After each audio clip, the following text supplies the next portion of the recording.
Let's break it down so you can know Kenyans don't have culture. When we greet each other in perfect Swahili, how do we say it? Shikamo. Shikamo. Do you know what shikamo means? Mbona tumengangania ugali? Before Portuguese wakuje, hatukuwa na mahindi. Kenya, tulikuwa tunakula nini basi?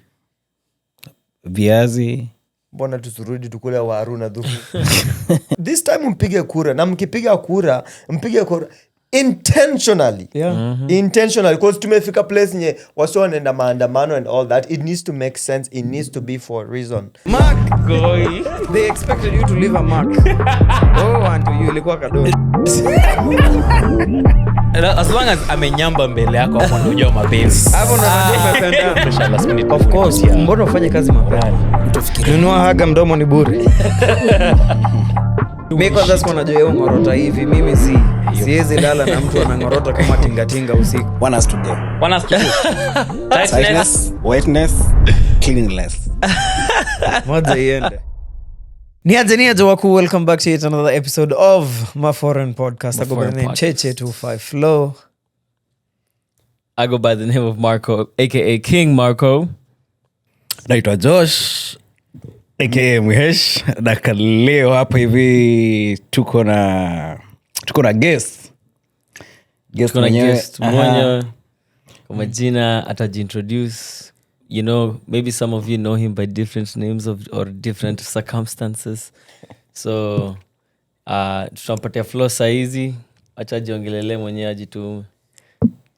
Niaje. Salama kabisa. Niaje.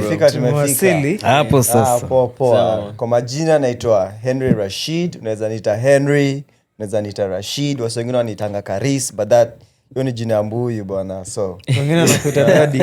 Wengine wananitanga hadi Enrique. Nimesikia zingine bwana, hata watu wengine wanitanga Harry. Kenye mimi wasijai jibu ni Hank. Inakatia ya mguka. Hank ina sound movie character fulani wa 1980s. By the way, unachekio jina inakuanga Germanic.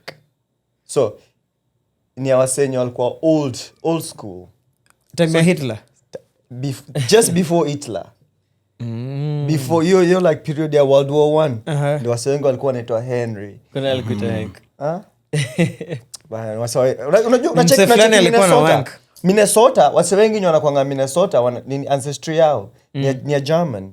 So ukiwaambianga unaitwa Henry, wanazangu kuambianga, hey, that's my grandfather, or that's like my great grandfather, or that's my great uncle. So there's like always someone in the family called Henry. And now show like we're from German or from Scandinavia, and like our great grandfather was Henry, or like our great uncle was Henry, and then wanaanza kukupatia like spelling differences as a Henry, like say nategemea tu unatoka wapi, like what part of Germany. Yeah, hata si German, like just what part of Europe. Oh wow. Yeah, so like French people, why is it kunita Henry? They'll be like Henry. Yeah. Like English people, they'll be like Henry. Right? Yeah. Ama wanite Harry, right? Kama huyo Prince. No, Kenya. Prince Harry. Prince Harry is Henry. No, Kenya. Jina yake si. Yeah. No, but you can spell Harry. Yeah, Harry ni Henry. It's like Harry Potter. Harry Potter real name is Henry. Okay. Yeah, Harry ni Henry. But they majina old school ni kama zinakuanga hiyo jina ya king. So Henry ni jina ya king. Hata imaanishi like nini, inamaanisha tu like king, like kama Henry, Heim means like home, like nyumba. And then Eric like king. Also it's a name tied to royalty. Yes, royalty. So like king, ni kama like, title ni kama kusema lord. Yeah. But then how much watu wanajonga majina yao, how much they mean, like maybe they break down. Yeah. Like, no, but sasa mali litoka ama lazima ujue jina yako. Mimi jina zangu zote mbili zinafuata royalty. So like Henry, hiyo sinishawaambia. So kinga Rasheed, mse kama like Rasheed and Caliphate kwanza peke yake. Hiyo ndio ilikuwa Caliphate ya kwanza baada ya Muslims ku take over. That was the Rasheed and Caliphate. But then ukienda mbele tena baada ya au kukua toppled over, left Abesidi ingie ndani, there's someone mwenye alikuja ka rule like Jerusalem, akakuja ka rule all that place like Baghdad, like there was a big kingdom there. Okay. alafu huyo msa alikuwa anaitwa nani? Alikuwa anaitwa Harun bin Rasheed. So huyo msende alichukua, you see, during like middle ages or like during dark ages, like Europe ilienda tu like ilizama baada ya Rome kuanguka. Sindio? So there was like all this literature, vitu ilianguka tu. The Muslims were the one who turned that from like Greek and old language into like Arabic. Alafu wazungu wakuja wakichukua baadaye. That guy was called Harun bin Rasheed. But unajua pia kitu you happen niti unapata, especially because of colonial influence, ile time ulikuwa unapata saini nani ni Queen Victoria, unapata watoto wengi wenye walizaliwa around that time in British colonies, unapata wasichana wengi sana walikuwa naitwa Victoria. The same na Mary. The same pia ukuja kwa vijana. Zinakuanga hivyo, zinafuatana. But if you really look back, Waafrika pia tuna majina zetu za Kiafrika that had meanings. So siezi, I can't really tie my foreign name to me.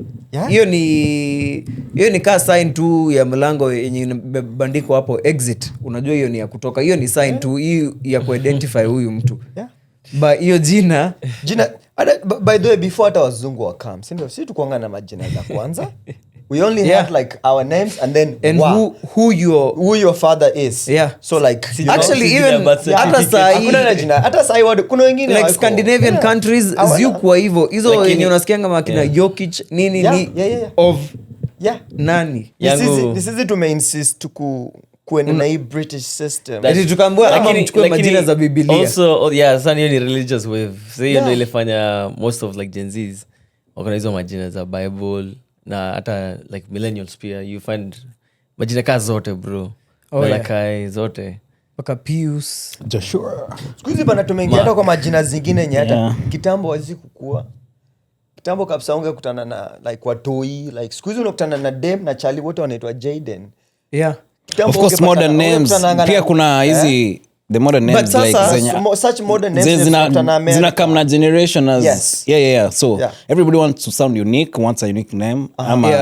Pia most people pia wameanza ku appreciate their culture ama from their nini penye wanatoka. Unapata nowadays even mtu anataka kuita jina yake kutoka jina ya nyumbani tu like the first name and the last name just all African, like bila ku include any like jina kizungu. There was a stigma around it before that. So but pia kuna hii kitu ya mtu anapata mtoi anakama na jina creative na mtoi wake anampost nini, amepost jina yake watu wanapenda jina yake, ina trend. Sasa inakuwa nikaa trend, kila mtu anataka kuita mtoto wake London. Unasikia kumezaliwa tu London twingi juu mtu Paris. Mtu aliamua kuita mtoto wake. Unajua juu kitambo watu walikuwa na find odd, especially kama kuna watu hii after countries. But ama cities. But hii umepatana na watu wangapi? Nimepatana hata na watu wanaitwa Nairobi. Watu wengi sana wako na. So you check, kuna check kama hizo that goes back to like 1970s after like US walipatiwa like black people, you know, like black people get like like a little bit of freedom, and then they start moving from, you know, they start moving from state to state. They were trying to find other black people and, you know, associate with them. And then when you look at people like Malcolm X was buddy with Piogama Pinto. Piogama Pinto was Kenyan. There was all these Kenyans who were buddy with a lot of African Americans. So they were exchanging so many ideas, so many names. There's an American comedian, his name is W. Kamau Bell or whatever. Right? That guy's not Kenyan. No. You know his parents? Do you know how he got his name? He got his name because his parents, they were part of this Pan-Africanism thing. And, you know, they associated with a lot of Kenyans. So they dig deep into like Kenyan culture and try to pick up, you know, good things. That's why things like Kwanzaa celebration happened. Kwanzaa is just what, tenets of Swahili.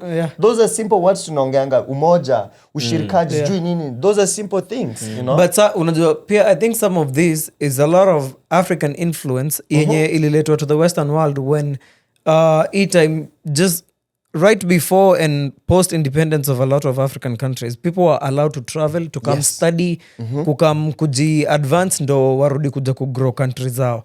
So wakikuja hapa, of course the watu introduce watu to culture zao pia, because walipata, you're finding hata up to today unapatanga you try to associate yourself with Kenyans because hao ndo watu mmetoka place moja, ndo watu mnajuana, but at the same time you as an individual, wherever you're going, kama ni kazi nini in some way or form, you tell people about your culture, people learn about your culture. Kuna vitu zenye watu pick up the same way kuna vitu wao pick up kwa culture za watu. Vitu kama chakula, mtu anakwambia oh you can try this, ni poa. Oh you realize oh tacos nazipenda hata kwangu, sasa naweza tengeneza. It becomes now a part of you. Yeah. You start assimilating, you know, and that's how you appreciate cultures more and more and more. You know, it's the simple things like music and food. Yeah. Inakupeleka mbali sana. But sasa ikifika ni hii pande ingine ya like naming, kupatia watu hii majina, do you think that's disassociating yourself with your culture because your name, your cultural name has a meaning? I guess, listen, I believe also kwa majina na wezi like force them say like achague mtu yoyote, and nowadays, you know, some people don't even plan to get kids and they get kids and they push to that spot. And yes, most of the times it's good to actually have intention with the name that you're giving to your child, because itam guiding it's like it's a profile basically, Right? And inaenda kwa birth certificate, sisi tunakuja tu unachukua vitu za ujinga alafu naeka. But I was gonna ask, what do you feel about, like, say for example Osama bin Laden? I know in the Middle East, and there's a lot of more people who were named Osama. And do you feel like they're getting profiled, or they had to get profiled, and that affects the name being used anymore, you know? Unajua, ina depend if that's a common name first of all, izo area. Maybe Osama is just another name like Mohammed vile ni common worldwide.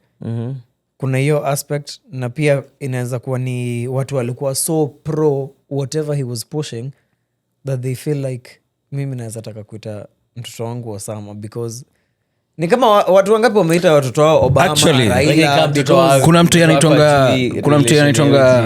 anaitwa Judas msee, and doesn't mean like the guy kuna watu lakini like doesn't mean Judas sijui vile unafikiria, but it still doesn't mean like the person ana grow up kuwa ni atakuwa. But hata hiyo sio shida.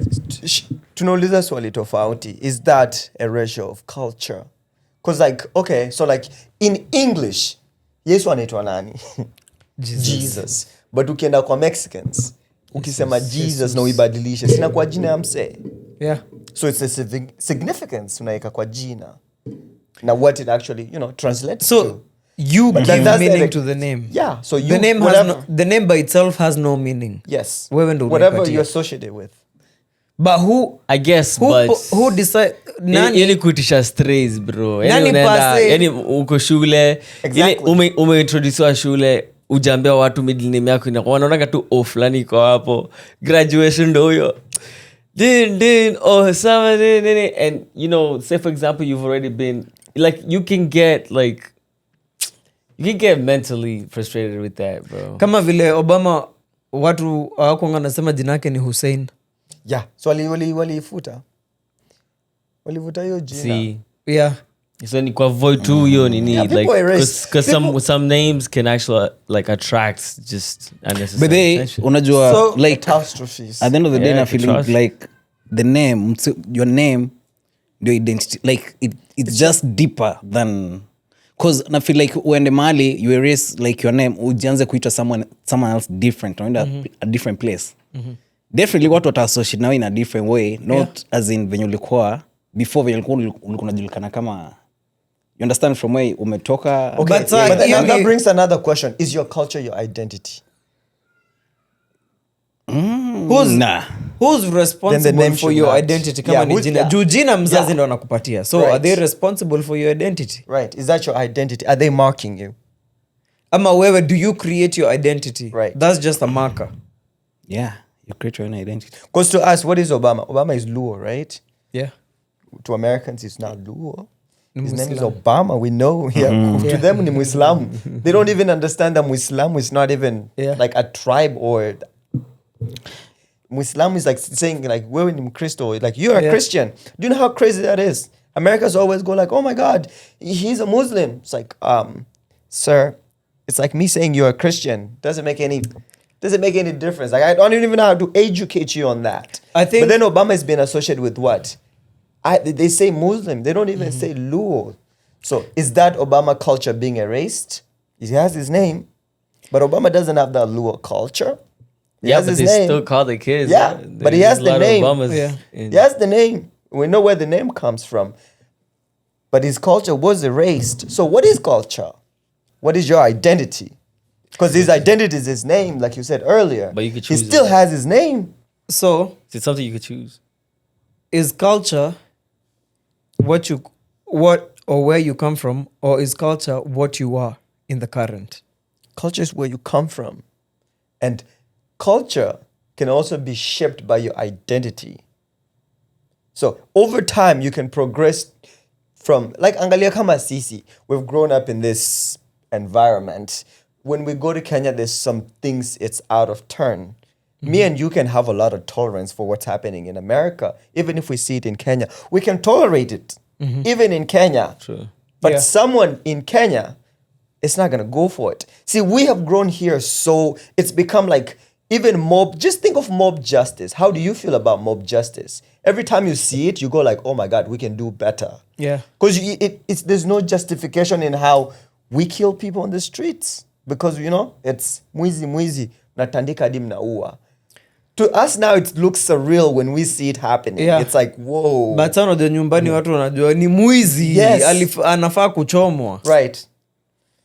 So our culture's been, we have a different mentality now. The way you see money, it's not the same way you see money in Kenya. Like now, mi najua unagopanga hata kuangalia dollar and you badilisha into shillings. Because the moment you do that, you'll see yourself like you're overspending. Yeah. So now you just look at it, oh my God, I'm just giving this person $30. I'm giving this person $50. And that's it. Because to me, that's what? 3 shots. Perspective. Yeah. Huh? Perspective. Exactly. Isn't that your culture changed? So, yes. So, environment definitely Plays a factor. plays a factor to your culture. A big one. But so is culture connected to identity? What do you think, Mhesh? Because if No, environment it goes- I change feel your like, culture, can it change your identity?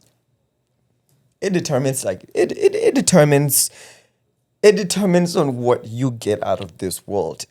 It's not something that defines you, but it determines what you get out of this world. Let's say me and you do job application right now, right? Natuweke majina zetu. And then to change we do the same thing. We use our first names, but we change our last names. We put a different name and we change something else. You guys know what I'm talking about. Do you think we're gonna get, which phone call are we gonna get earlier? Let's be honest. Which phone call are we gonna get earlier? If we change our word. Do you think that's how we are wired? That's To associate with whoever is similar to us and to disassociate with whoever is different. That's conditioning, yeah. And that's what culture Is it conditioning, or are we just naturally that way? I think it can be natural. I think it's definitely natural because you can find strangers and still associate with them in a way. It's a familiarity. When you see someone who has something that's familiar with you as well. And with culture, of course, we have a lot in familiar because almost everything we're talking about, we can relate to. We're tied that way. You can even find strangers that you don't even know, but you just have that familiarity from like a conversation or say, for example, behave. yeah, I'm on to you. It's very true. You could just see your culture even without even saying it. You could be like, this motherfuckers are Kenyans. You can tell. What is Kenyan culture? What unites all of us as Kenyans? Our behaviors. Really? Like what? Sherehe. What behaviors? Sherehe? Let me say. That's part of our culture. Sherehe, kupiga sherehe. I think culture is a collective of many different things. Actually, let's course, say but like, what? freedom. The fact tunaizongea language, like we can relate kuongea Sheng ama Swahili and stuff. Still, language is part of culture. That's part of culture, yeah. But what is the Kenyan culture? Well, it's in our cooking, in our support for each other, in our fundraising schemes. They banned Harambes, by the way. Oh Yeah, they did. But ukisema our cooking, I think at the same time our cooking has been very diluted by influence from external whatever's, either from colonialism, Everybody from had trading, the either hand from nini. in Kenyan food. Yeah. Yeah. But then ukiongea culture is a bit wide because no, if you want to narrow what's the Kenyan culture, you have to narrow it down to a specific space. Ngani like maybe from practices flani, maybe that pick a space and give me an example. All right, the Kenyan culture. Matatu. Matatu. Yeah. That is Kenyan culture. That's our culture. That is Kenyan culture.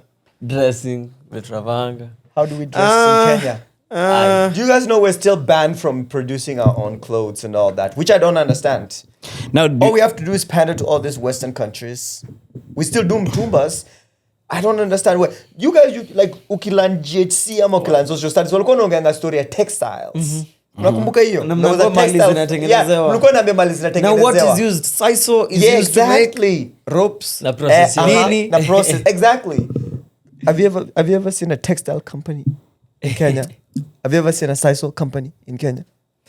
Zimefunguliwa. Me I believe kuna hazijafunguliwa because kuna watu wanajaribu kucontrol your industry to profit out of it. Mtumba business. But there is nasikianga inaitwa the EPZ.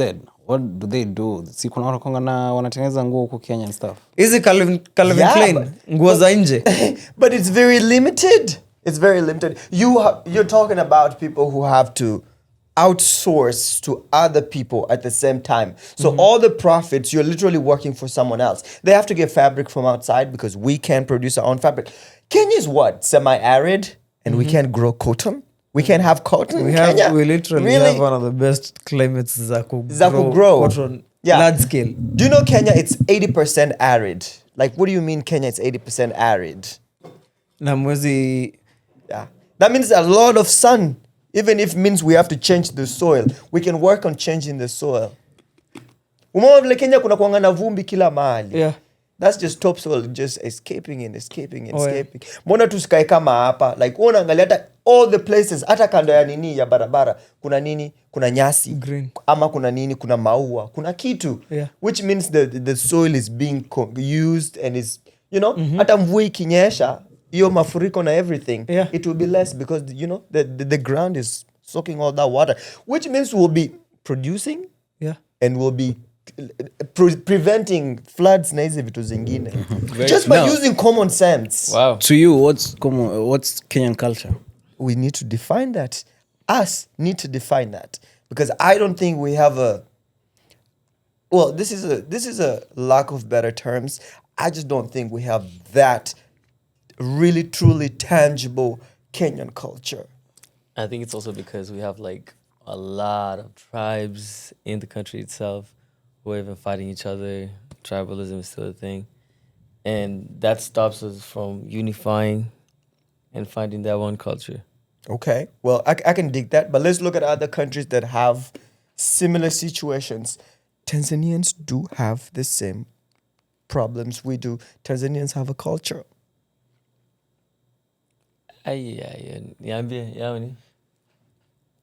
So, really? Yeah. First, Tanzanians have umoja. That's just one big thing.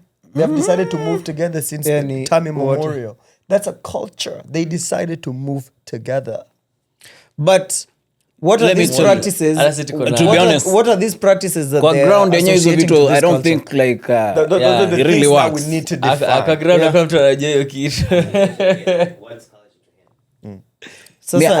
My issue is I don't know kama unasema kuna umoja, but on the ground is it true like it's a culture hapo nje? That's what people, because kulikuwa na we knew it's a even the party inaitwa chama CCM chama cha Mapinduzi ama ilikuwa na umoja, whatever they had that togetherness and stuff, that was the the spirit walikuwa nayo, but on the ground right now as we speak, do you think they still that culture umoja? Do they practice still the umoja culture? Capitalism took over. Tanzania is not meant to be a it's not meant to be a capitalist country. That's why when you look at Zanzibar is progressing rapidly fast, but at the same time the money is going to very few pockets. So but then when you look at Tanganyika, it's not the same case. So does the economic standing of a country highly define its culture? Oh yes. So if you're economically unstable, you can be limited in ways you can't even imagine. Culture. Yes. Think about it this way. What is culture? So you can't build a culture around limitation. You can't. And we're being limited. And that's why we don't have one. Then. Yes. And that's why we as Kenyans, we're allowing ourselves not to have a culture because we keep picking what? The same government officials. Think about it this way. Wewe sahi ukiingia kwa gava and you don't do corruption. Nataka uniambie kitu moja hivi kidogo tu just a minute. Yo, corruption ni culture yetu. I'm about to ask just kuelewe tu. Yeah. Can you mention maybe one country una feel like culture inakuwa felt all over the world, like kila msee anaweza feel like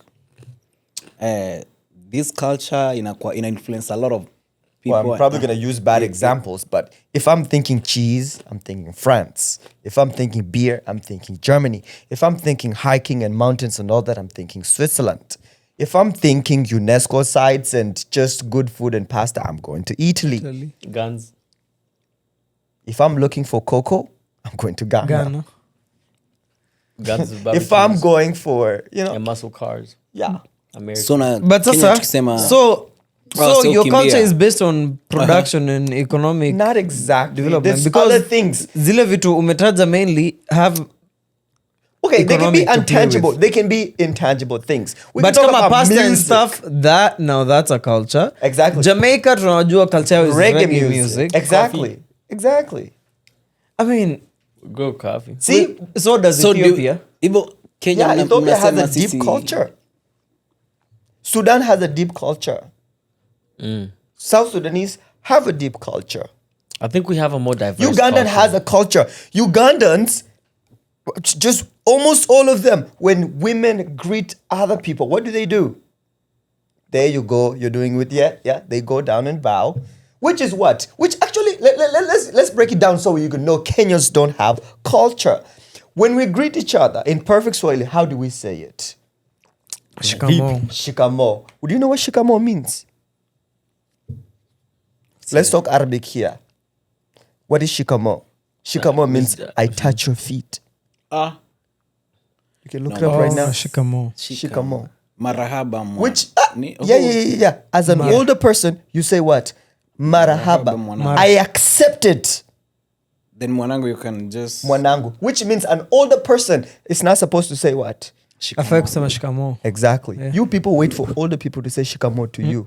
Yo, ufai. It's an insult. Hata wa Tanzania wafanyi wanajua shikamoni kwa wakubwa wako. That's how I'm telling you, even Tanzanians have culture. It's just deeply embedded in Swahili and we can't see it. Do you know, I think our culture is embedded in our language. Yeah. And because ukienda even to the tribal languages, their words, they're not just words. There's so much embedded in language that people fail to realize. People walikuja ku-glorify hii kula language za nje. Mimi mtoto wangu lazima aongee Kifaransa, aongee Kizungu, hata aongeangi lugha yangu nyumbani. Yet, our culture, do you know, language iko na vitu mingi sana embedded into it. That's how even Egyptians walikuwa na communicate zile hieroglyphics zao. Hiyo language yao ilikuwa na vitu mob sana, ilikuwa na teach down their generations. Your language. Sometimes unajua wanasema mse uji-express fit kama una like unaji-express fit at the language ile the first language, sema kama your language umegrow nayo and stuff.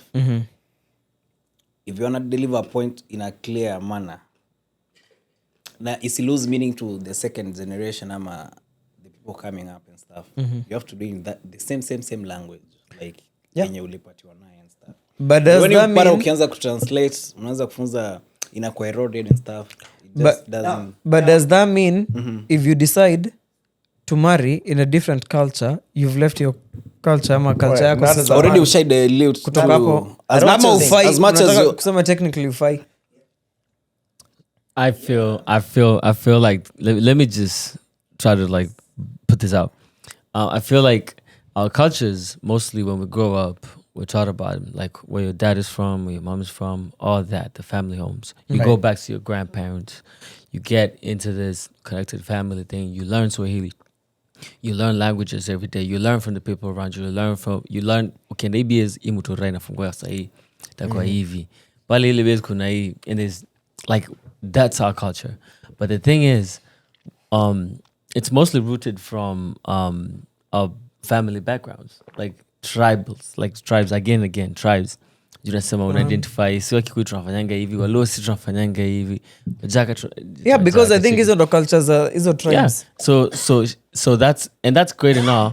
Alafu tunakam ile like when your tribe is not what you could speak out, what else do you have to say about like your culture again, like just like Kenyan?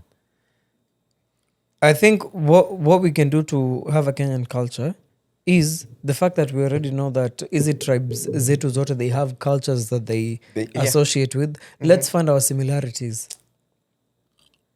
We can associate to that as a collective, because haiwezi kwetu ni kitu moja tu tuna we can build a culture like and we can borrow from don't each you think other's it's too late cultures to hakuna, because already say everything's getting just unajua sasa shida ni ilikuwa the western influenced by the like so ni yetu imekuwa very limited. Na pia sisi tumeanza my brother si wenyewe pia tumekubali to appreciate other like you want to experience other people. Sisi the fact that we didn't come up with the culture from way back to maintain tu venye si tukaamua kuonja za wengine we can let's appreciate it. Na I feel like Kenyans pia tuko na culture, but it's just that we tsemaje there's a Kenyan culture tseme kama tsemaje this steme story ya kuparty and stuff like it's a culture yenye I feel like ni venye aija blow up, like people really don't awaje identify nayo, but it's something yenye Kenyans appreciate, unaji appreciate nayo. I think our culture is so diverse that we feel like we don't have a culture because we've borrowed a lot pia kutoka kwa watu wengine, and we appreciate a lot of different things. Na ni vitu tunapenda pia ndio maana tunazi appreciate. Tunaweza sema pia so we are very diverse that it feels like we don't have our culture is appreciation. Yeah, we blend into everything. Yeah, like I mean, just look at even music. But I shall see. But you see, that's what pisses me off about Kenya. We love everybody else and we don't advance in our own fields, the same fields. Since tangu tuzaliwe, wewe umesikia genre ngapi za Kenya zikikuja zikienda? So far umesikia ngapi? Si ni mbili. Gengeton na Urban sijui ndio. Kulikuwa na Kapuka, kulikuwa na Genge, kuna Gengeton, kuna Chipuka, kuna site kuna after Gengeton kulikuwa na Urban Gengeton. Alafu ni kadhaa zinakaa mzikishia. Ziishi. I mean zikuji na zibaki paki. Zibaki. Of course we because those are based on trends and whatever is happening. Exactly. So what tunashika trends. But ukiangalia mziki before sisi, generation before sisi, anyone born before 1990. Akitungeamua kustick na rumba. Ndio hiyo, nakuja hapo sasa. Nakuja hapo. Unajua hiyo vitu ilikuwa inafanywa na Wakenya wote. Most of them were not from Kenya. So it still can be Kenyan culture. Walikuwa wanatoroka vita kwao, ndio walikuja Kenya. Wakapata environment ya Kenya ni poa. Yeah. The same thing with Tanzanians like kina Samba Mapangala. Yeah.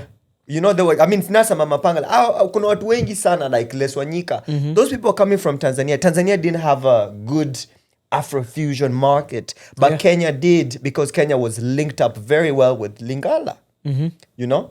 So, during all that time, Kenyan music iligongwa ikaenda nje. But before Lingala, there was Kenyan music.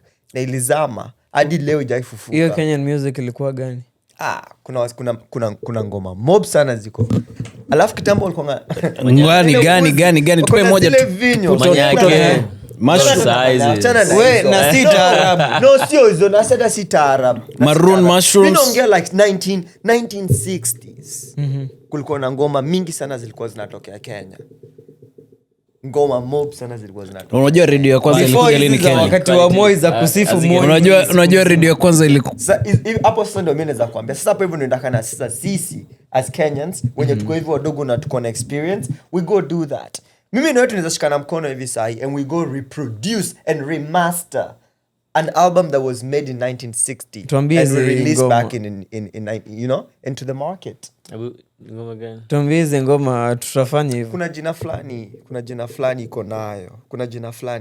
But was it a nationwide collective sound?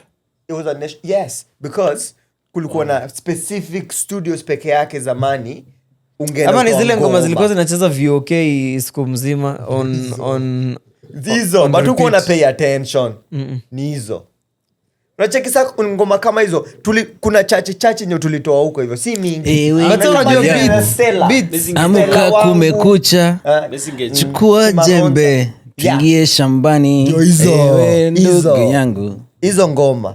But you know pia msisahau advancement in things like instruments zimekuja zikafanya Book session watu hapo. wameanza kufuse vitu mingi sana that inaweza sound imechange, but sasa shida yetu ni that tumechukua sasa mpaka maneno yenye tunaweka kutoka nje.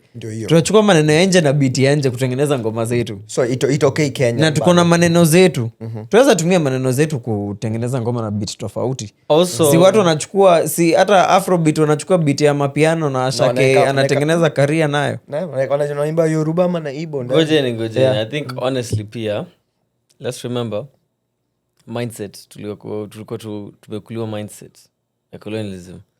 Sasa vile artists walianza ku grow out of it, tunajua ku break hizo mabarriers, kama vile watu walikuwa shunned, kulikuwa na general morality nini. And then people walikuwa washinda, sasa wakaanza kufunika like it's more public, a lot more people are accepting it. We have famous artists now like in ABN, you know, that like he's a very good example of a good idea or like a point in scale of where we are at in the industry. And pia Why is that? Si wengi wako hapo. Ndio sasa mimi nashanga mbona wengi yuko hapo na nyinyi mnashinda mkimba colonialism. Kwani watu wengine wako colonized Africa? no, Hawaoni ni kitu sawa. wanafanya. Mimi nakwambia sasa like tuna escape your mindset generally. But sasa you okay, so like okay, tuseme tusikwe biased. Mostly pia na nini na technology. Tuseme tusikwe biased. Tuangalie hata technology. Let's factor everything, si ndio? Kenya was such a developed country in the 60s. British hawakuacha Kenya ikiwa like hivyo. Corruption. Yeah? Kenyan had a lot of systems working. We had a railway that went from Nairobi all the way to Uganda. What happened? Actually, It's all in shambles. telephone Right? ilikuangadi Telephone kwa every chief's camp. Unakumbuka? Actually in the Unakumbuka village. zile red box? Yeah. Just like the ones But zilikuwa British. in between ili happen kutoka Corruption. everything just Kenya ilikuwa fucked up by the kila first kitu people kwa that got stagnant in- hata ku maintain whatever in exist ika just the first people Hey. that got in government ndo li fuck up Kenya. hadi side train zinarudi yani Mnashtuka eti kuna train. Wanashtuka. Na mababu zenu waligrow nazo wakati cent ilikuwa na value. Ndio hiyo. actually tulikuwa na alikuwa engineer wa matrain na hadi hata engineer wa train kwa familia tujaisikia mwingine Ndio hiyo. Oh, yeah. Imeishia hapo. hizo jobs zilishanga By the way, probably ama unakumbuka something. kitambo watu wengi kazi walikuwa naenda ni za reli, watu wa Yeah, mkono, yeah, hazikuwa yeah, actually, mjengo, yeah. ilikuwa Yeah. reli. Na gava ilikuwa imeemploy watu wengi sana. So nimewarudisha. Na Kumbe telco. mnajua hivi. So Yeah. swali nimewarudisha. Mbona tunaimba colonialism na watu wengine sahi places zao zina work? Sasa ni wale watu tuna elect, si unajua tunakuanga tumefunga macho tukitick. Actually, kwa baba. Kenya is one of Culture ya the, Kenya ni Kenya is one of corruption the most basi. literally educated countries Yeah. in the world.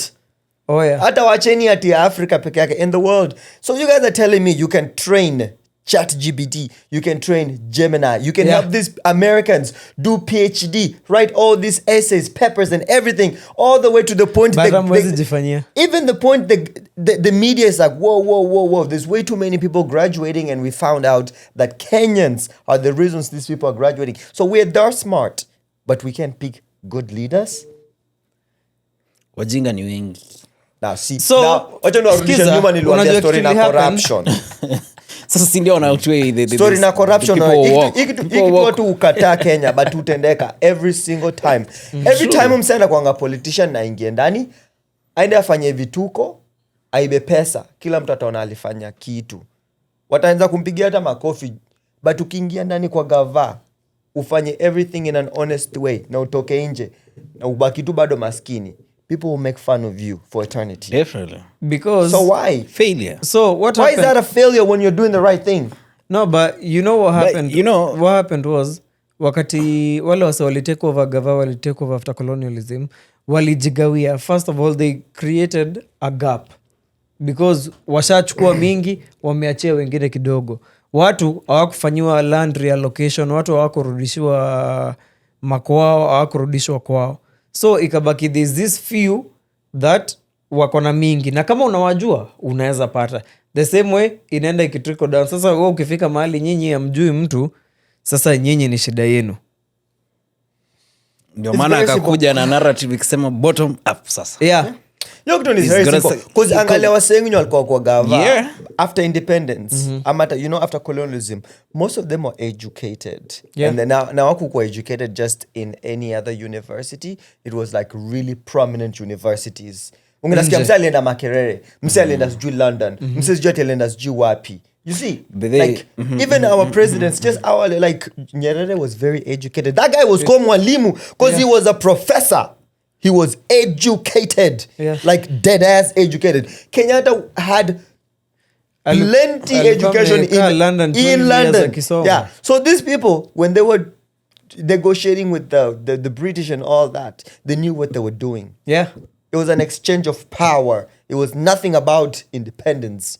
It was an exchange of power. Ni title tu And then walikuwa na we're going to put you in that position because you are not necessarily a puppet, but someone who's going to still help us, you know, flip money. Ukiangalia- So, on the dollar, you get I get 70 cents, you get 30 cents.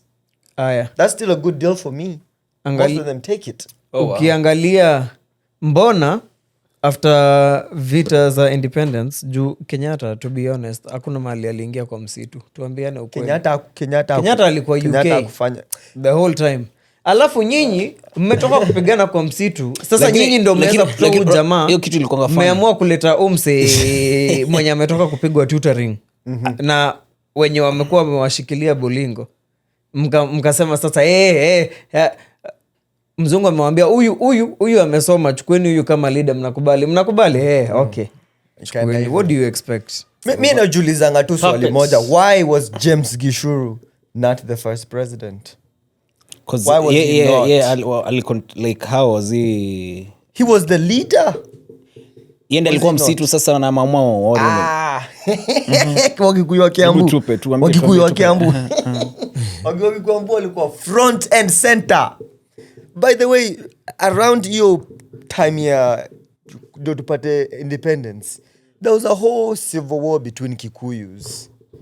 There was Kikuyus who were supporting the British. There were Kikuyus who were supporting just pure independence. They didn't want anyone to be on top of them because they had lived with the Maasai for so long. Sisi like Wakikuyu wa Kiambu, we had lived with the Maasai for so long. We were not into like enslaving anyone, getting people to come work on our fields. We just worked our fields and Kulikuwanga na vita ya wizi ya cattle and kulikuwa na stuff. vita, yeah, but hiyo ilikuwa between Kikuyus and Maasais.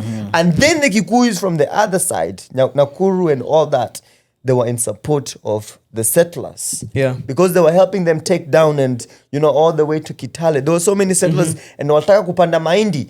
And those Kikuyus were supporting that. Yeah. So the Kikuyus in Kiambu said, fuck that.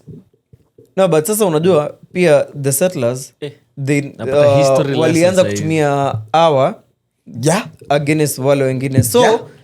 waliattack wale wengine, ikakuwa ni hawa. Remember what happened Yes. in Larry? So Yeah. wale wakakuja wakamasa kahawa, By ikakuwa the- kwa British News Yeah. peji ya kwanza, hawa Kikuyu Maumau wameamua kuua watu wao na watoto. And then right away they declared state of emergency in 1952, and that's when they took out our families. People like my grandfather, they disappeared. We know what happened.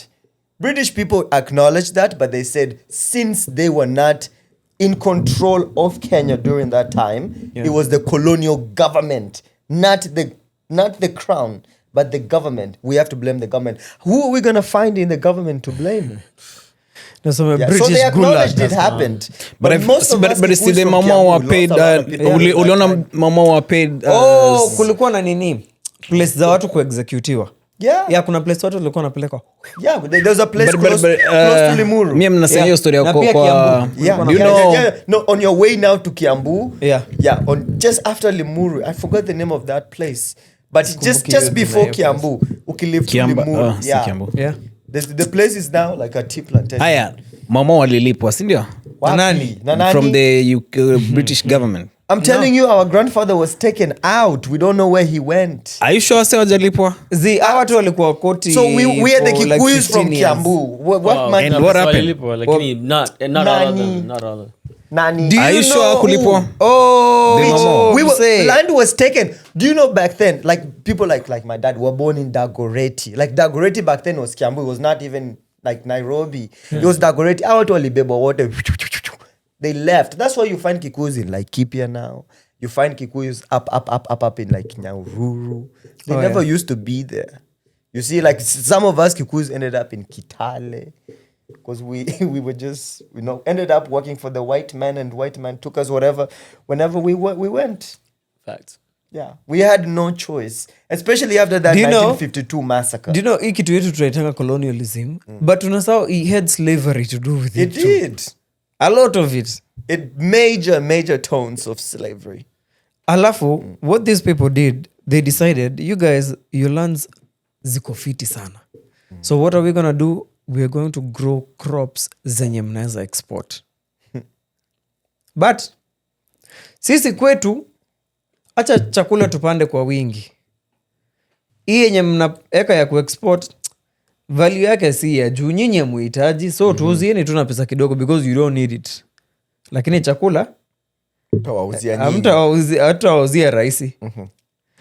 Na hata saa hii watu bado wajafunguka uone ya kwamba the first thing you need to do is, instead ya kujaza cash crops kila mahali thinking about exporting, grow food crops. Because why are you importing maize from Mexico? I'm atati machungwa kutoka Egypt. Why? Egypt is a desert.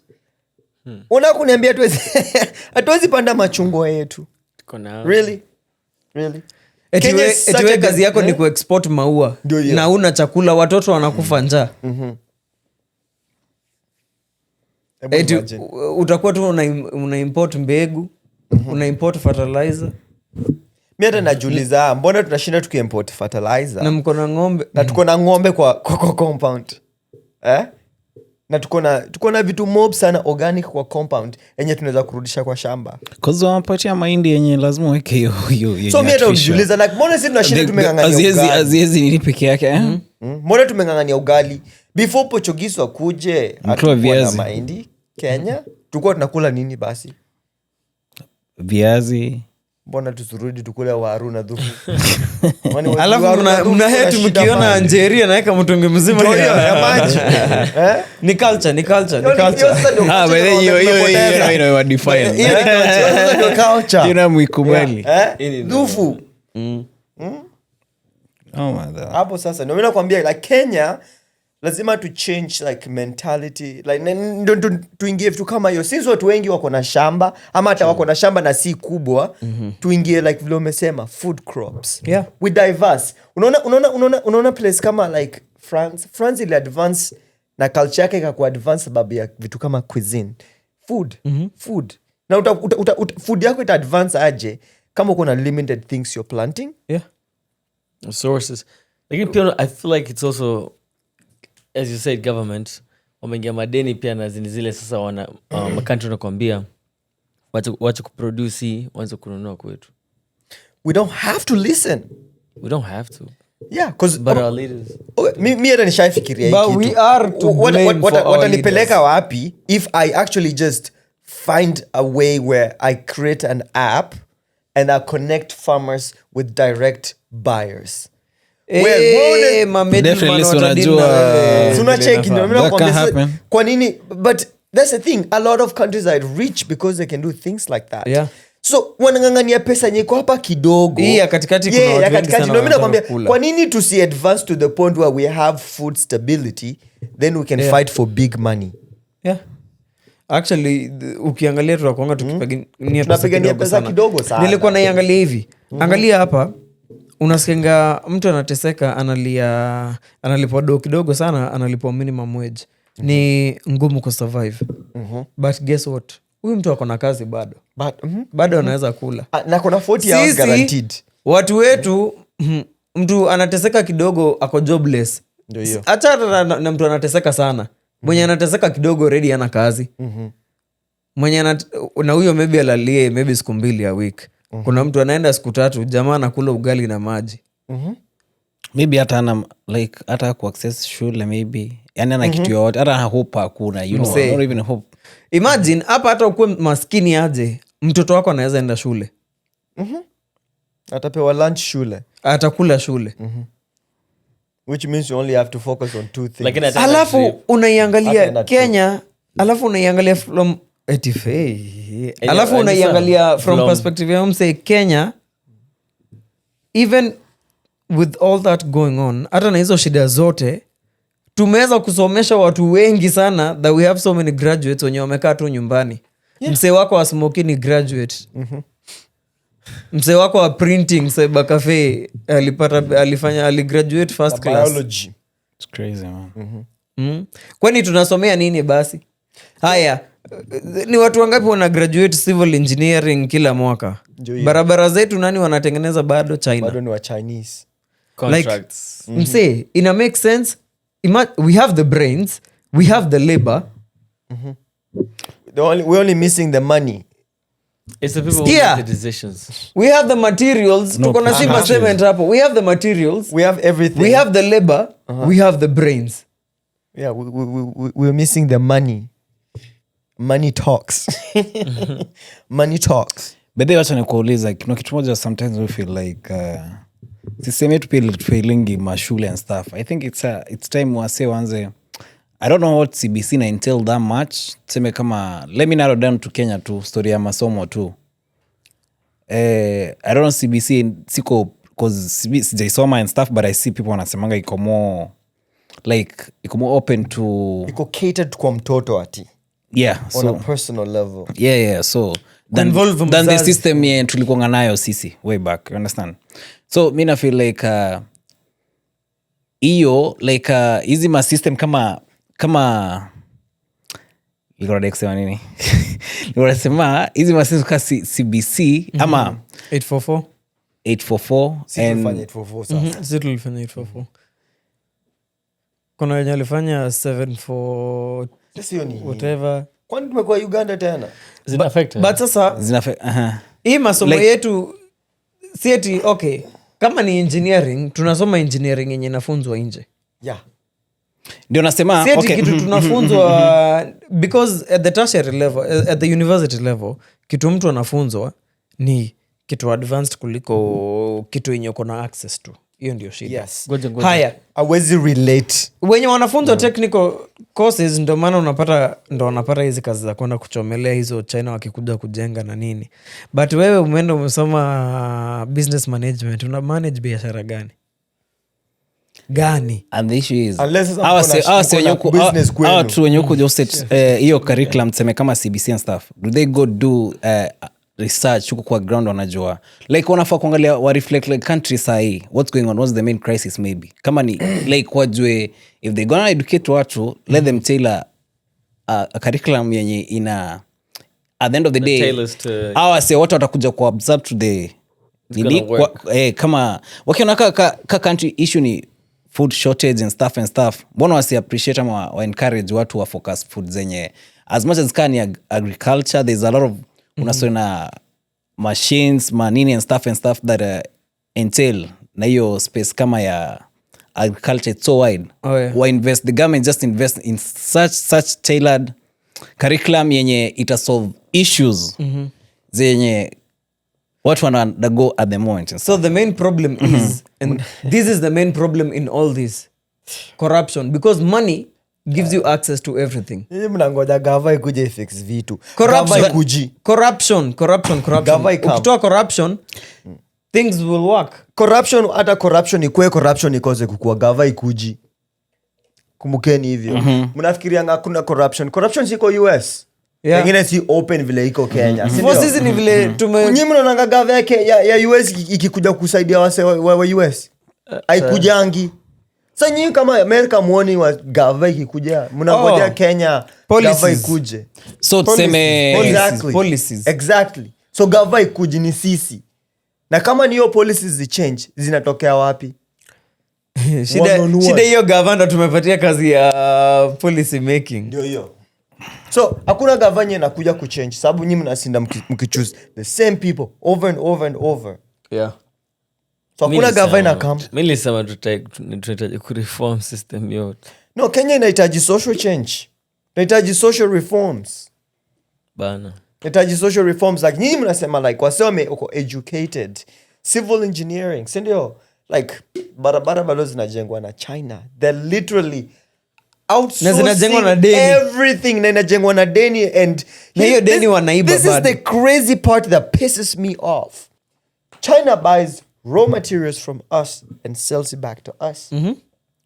Kwani kahawa to use it to sell, to put on and they call it the free market.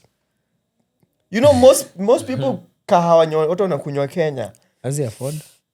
They really can't afford it. Yeah. They really can't. Kahawa mtu ako na shamba kahawa like 5 acres. Na hizi ingia Java cause like glass moja hivi is like to him is way too expensive. Kahawa 500 unajua hiyo nimelipa watu wawili kibarua siku mzima wewe. Ndio hiyo. Hama hiyo imemcost like gorogoro ngapi za nini za hizo beans. Na cheki. To him that's way too much. The exchange rate doesn't make any sense. So we need to have like an upheaval, like lazima tuchukue system. Bottom up. Yeah, from bottom up. Yeah. Ulikuwa na jamaa mmoja alikuwa Gachagua alikuwa ameenda kupigania watu wa Mlima na kahawa. Wewe wacha zako bwana. Nini, Gachagua kwa pigania mtu. Wacha endelee kupigania. Wenye anapigania hata wapiganie. Wenye anapigania wacha apiganie but sio sisi. Kwanza vile wamesema ni watu wa mlima. Hiyo mlima yake. Tuweke tukande. Hiyo mlima kama ni mlima nyingine ni mlima Longonot. Si Kenya. Longonot. Huyo jamaa kuna kitu anatufanyia. Unataka kuniambia yeye akuona vile Ruto alienda na kina Uhuru. Sometimes the knock comes from inside, The knock comes most of the time the knock comes from inside. So unataka kuniambia Uhuru akuona nini Gachagua akuona vile Ruto alisumbuana na Uhuru. No, Gachagua just wanted power. Exactly. Na si aliona hiyo vitu yote. Unataka kuniambia Gachagua akuona the same thing Uhuru alifanyana na Kibaki, which also brings us to Raila na Moi. Who is the common denominator in all this? Raila. If we keep talking, and I'm pretty sure we have much to say, but unfortunately the time is not on our side. Watu wavota baadhi kura ina kama in 2 years. By the way, this time mpige kura na mkipiga kura mpige kura intentionally. Yeah. Intentionally, because tumefika place nye wasio wanaenda maandamano and all that. It needs to make sense. It needs to be for a reason. Yes. I think but maandamano, for me, I see it as a way of us trying to hold these people accountable because we've tried talking to them and they don't listen. So we are trying to hold them accountable. Unfortunately, they have power. We have the power. It's literally in the constitution. Yeah, the power belongs to the people. The people belong. Yeah, the power belongs to the people. But now, it's but just it's we the people that we the people that will decide.